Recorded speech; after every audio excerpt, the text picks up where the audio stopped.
श्री सद्गुरुदेव भगवान की जय।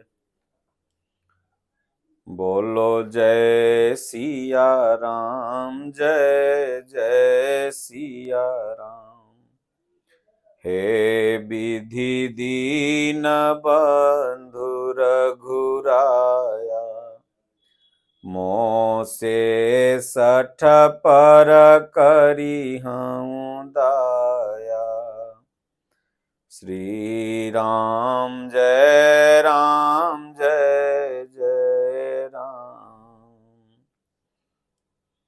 सज्जनों, मन में यह एक प्रश्न उठता है कि क्या इस संसार में परमात्मा भगवान ही सबको खिलाते हैं या मनुष्य अपने कर्मों से खाता है, कार्य करता है तब खाता है। किसी भी जीव को खिलाने में निमित्त कौन है? उसका प्रारब्ध कौन रचता है? लोग कहते हैं खाने वालों का लिखा है दाने दाने पर नाम। तो ये सब बकवास है या सही है?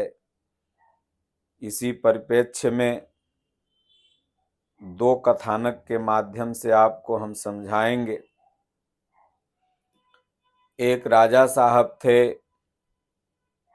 उनके मन में यह प्रश्न हो गया, शंका हो गई कि इतने नागरिकों को हम खिला रहे हैं। उनके पास बहुत धन था, तो अपने गुरु से उन्होंने सलाह लिया, गुरु महाराज धन बहुत है, नागरिकों को फ्री में खिलाने का मन करता है।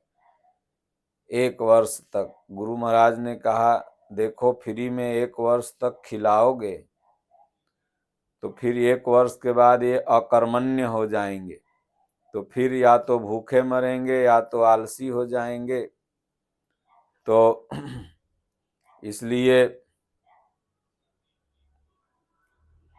कोई पारिश्रमिक कर दो, उस परिश्रम के बदले में इन लोगों को कुछ अनाज देना। आजकल सरकारें फ्री खिलाती हैं, फ्री बांटती हैं वोट के लिए, वो अकर्मण्य बनाती हैं इंसानों को। तो कुछ पारिश्रमिक लेकर के ही अगर कोई चीज आप दे के लेते हैं तो उसका महत्व समझते हैं। तो गुरु महाराज ने कहा, कुछ मेहनत के बदले उन लोग को मजदूरी देना, ज्यादा मात्रा में मजदूरी देना, तुम्हारी इच्छा भी पूरी हो जाएगी। उसने कहा, ठीक गुरु महाराज। तो एक किला था, किला को तोड़ के बनाने का आदेश दे दिया राजा साहब ने। 9-10 महीना तक किला टूटते रहा। राजा साहब के मन में यह भ्रम हो गया कि हजारों हजार लाखों लाख लोगों को रोजगार मैं दिया और मैं सब इन लोगों को खिला पिला रहा हूं। गुरु महाराज जब जाते थे तो अभिमान पूर्वक बोलते थे, गुरु महाराज इतना लोगों को आज खिलाए, इतना लोगों को आज दिए। गुरु महाराज के इसके अंदर अहंकार हो गया। एक पत्थर था जो टूट ही नहीं रहा था, बहुत दिन से मारते मारते छेनी हथौड़ी घन से बड़ा बड़ा फूटे ही न। तो गुरु महाराज पहुंचे तो राजा साहब ने कहा, गुरु महाराज ये पत्थर टूटिए नहीं रहा। गुरु महाराज जंगल में रहते थे, संत महापुरुष थे, उनको आइडिया था पत्थर के बारे में। गुरु महाराज ने कहा, ऐसे मारो ऐसे मारो, तो टूट गया। टूटा तो उसके अंदर बेंग का एक बच्चा, मेढक का एक बच्चा पत्थर के बीच में था। तो गुरु महाराज कहे, राजा साहब देखो, इस मेढक के बच्चे को कौन खिलाता है? अंदर में कौन ऑक्सीजन देता होगा? इस पत्थर में, जहां से ऑक्सीजन चारों तरफ से नहीं जा सकता, पत्थर फूटने के बीच में वो था।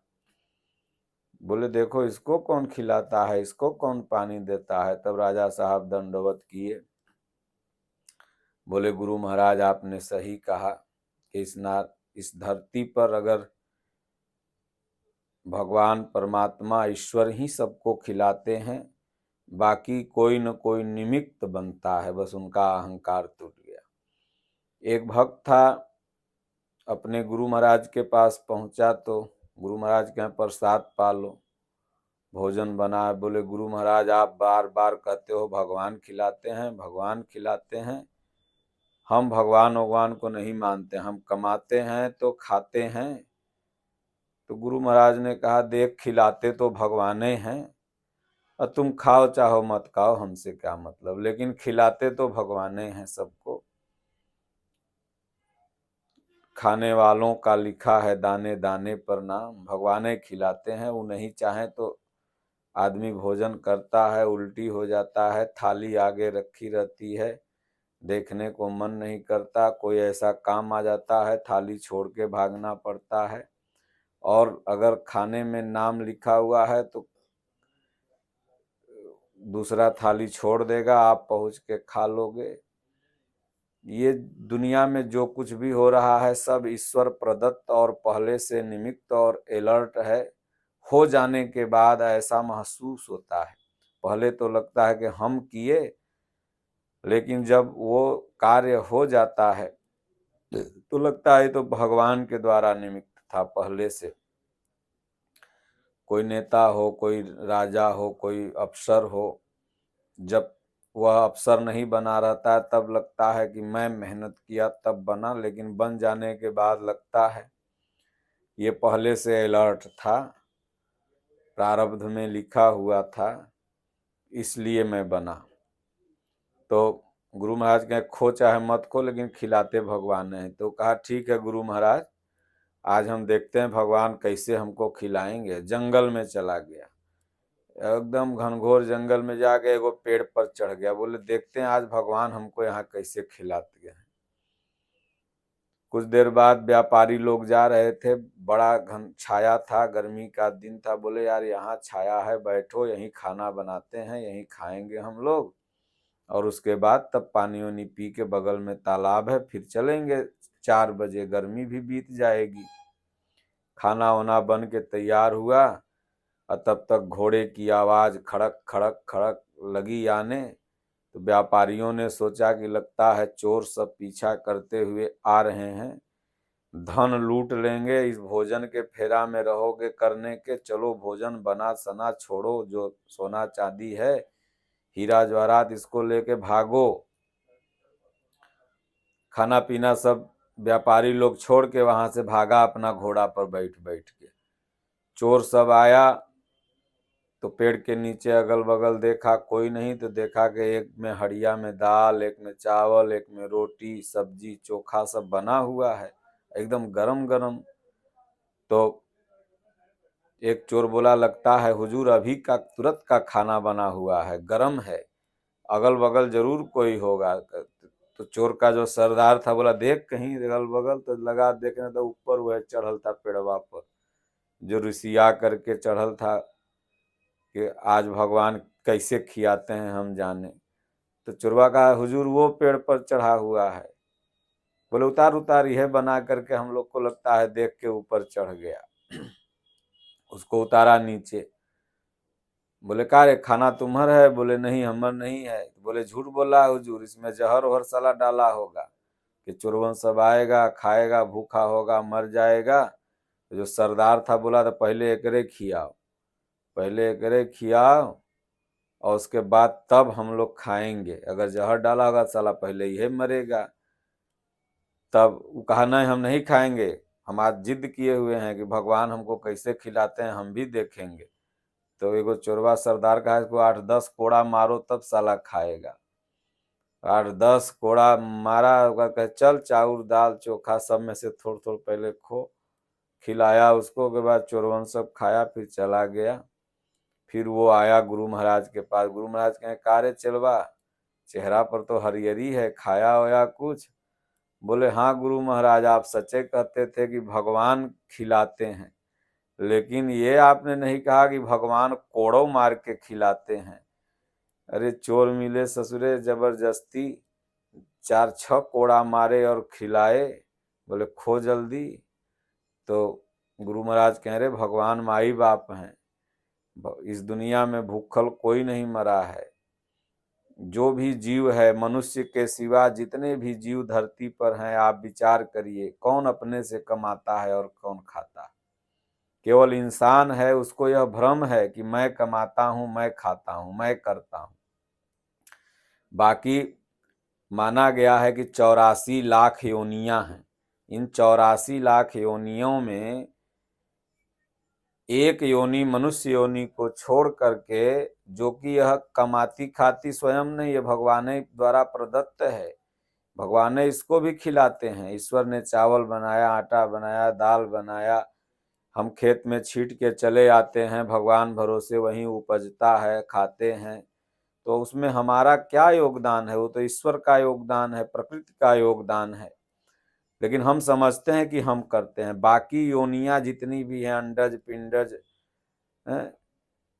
उद्भिज, स्वेदज, सारी योनियों को कौन खिला रहा है? सब भगवान उसको ऑक्सीजन दे रहे हैं, भोजन दे रहे हैं। प्रकृति, सब प्रकृति द्वारा स्वचालित है, प्रकृति करवा रही है।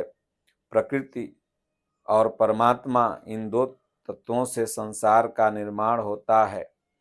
तो इसलिए सज्जनों, यह मन में भ्रम निकाल देना है कि हम करते हैं, बल्कि life is story, word the stage, man is the actor, God is the director. भगवान इस संसार को नियमित करता है, संचालित करता है। उसके भ्रिकुट विलास के टेढ़े होने से प्रलय, और इस संसार का करुणा होने से पालन और प्रजनन, ये तीनों प्रक्रिया उसी के द्वारा होती है। बस हम लोग समझते ऐसा हैं, उसका भ्रम टूट गया। इसलिए जो लोग सोचते हो कि हम कमाते हैं, हम खाते हैं, सब निमित्त है। कितना दिन खाना है, कितना दिन जीना है, कितना दिन रहना है। घर में अनाज भरा रहता है, दवाइयाँ भरी रहती हैं, पैसे भरे रहते हैं। कोई अभाव में मर जाता है और कोई के पास सब रहता है तो भी खत्म हो जाता है।